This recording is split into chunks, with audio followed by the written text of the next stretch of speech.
વંદે માતરમ ન્યૂઝમાં આપનું હાર્દિક સ્વાગત છે। ચાલો જોઈએ આજના મુખ્ય સમાચાર। વડોદરા શહેરના આંગણે વાઘોડિયા સ્થિત પારુલ યુનિવર્સિટી ખાતે ગુજરાત પ્રદેશ અધ્યક્ષ જગદીશભાઈ વિશ્વકર્મા પધાર્યા હતા। તેમની સાથે જિલ્લા પ્રમુખ ડોક્ટર બી જે બ્રહ્મભટ્ટ સાહેબ, ઝોન પ્રભારી હિતેન્દ્રસિંહ, સાંસદ ડોક્ટર હેમાંગભાઈ જોશી, પ્રભારી ડોક્ટર ઋત્વિજભાઈ પટેલ અને વાઘોડિયાના ધારાસભ્ય ધર્મેન્દ્રસિંહ વાઘેલા સહિત જિલ્લાના સૌ યુવા સંગઠનના હોદ્દેદારો અને પ્રભારીઓ ઉપસ્થિત રહ્યા હતા।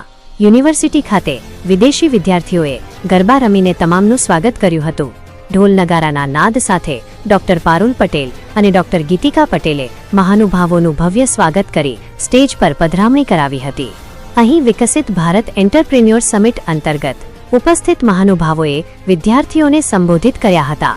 આ પ્રસંગે વિદ્યાર્થીઓ દ્વારા વિવિધ ક્ષેત્રે કરવામાં આવેલા વિશિષ્ટ યોગદાન અને સંશોધનો પ્રદર્શિત કરાયા હતા, જેમાં યુનિવર્સિટીના વિદ્યાર્થીઓ દ્વારા એક એવું ક્રાંતિકારી 12 ચેનલનું ECG મશીન વિકસાવવામાં આવ્યું છે, જે બ્લૂટૂથ સાથે કનેક્ટ થઈને તાત્કાલિક રિપોર્ટ આપી શકે છે।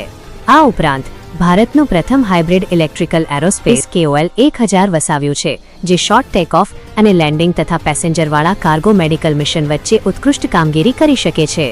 આ સિવાય ભારતનો પ્રથમ non invasive triple action pain relief belt પણ વિદ્યાર્થીઓ દ્વારા ડિઝાઇન કરવામાં આવ્યો છે, જે શરીરના વિવિધ સાંધાના દુખાવામાં રાહત આપે છે। આંતરરાષ્ટ્રીય અને સ્થાનિક બજાર માટે ઉચ્ચ ગુણવત્તાસભર અગરબત્તી, ધૂપ અને સુગંધિત મિશ્રણનો ઉપયોગ કરી હવન સામગ્રીને બિલકુલ પ્રાકૃતિક રીતે વૈશ્વિક બજારમાં મૂકવામાં આવી છે। આ સિવાય નિષ્ણાત સલાહકાર સેવાના માધ્યમથી રોકાણકારો માટે નાણાકીય ગુપ્તચર શેર બજારનું એક નવું ડિજિટલ પ્લેટફોર્મ ઊભું કરાયું છે। નાના બાળકો માટે સ્ટોરી ટેલર કિડ્સ અને વિવિધ વસ્તુઓની બ્રાન્ડ પણ ભારતીય ડિઝાઇનથી તૈયાર કરવામાં આવી છે, જે આપણી ભાવનાત્મક સંસ્કૃતિનો વારસો જાળવી રાખશે। ટૂંકમાં આત્મનિર્ભર ભારત અને વાઇબ્રન્ટ ગુજરાત માટે રાજ્ય સરકારના પ્લેટફોર્મ પર સ્થાનિક વિદ્યાર્થીઓ દ્વારા વૈશ્વિક બજાર માટેનો મોકળો માર્ગ તૈયાર કરવામાં આવ્યો છે। પહેલા ભારતમાં માત્ર ખેતી અને ઉદ્યોગ દ્વારા જ મુખ્ય આવક થતી હતી, પરંતુ વડાપ્રધાન નરેન્દ્રભાઈ મોદીના વિકસિત ભારતના લક્ષ્યને ધ્યાનમાં રાખીને હવે પ્રવાસન ક્ષેત્ર, મેડિકલ ક્ષેત્ર, શિક્ષણ ક્ષેત્ર, ઔદ્યોગિક ક્ષેત્ર, કળા અને સંસ્કૃતિ, પરિવહન, ફાર્મસી તથા વિવિધ ક્ષેત્રની નવી શોધોના માધ્યમથી વિકસિત ભારતનું નિર્માણ થઈ રહ્યું છે, જેમાં દેશના યુવાનોનો મોટો ફાળો રહ્યો છે। વડાપ્રધાન મોદી અને રાજ્ય સરકાર આ તમામ પ્લેટફોર્મને સતત પ્રોત્સાહિત કરી રહ્યા છે।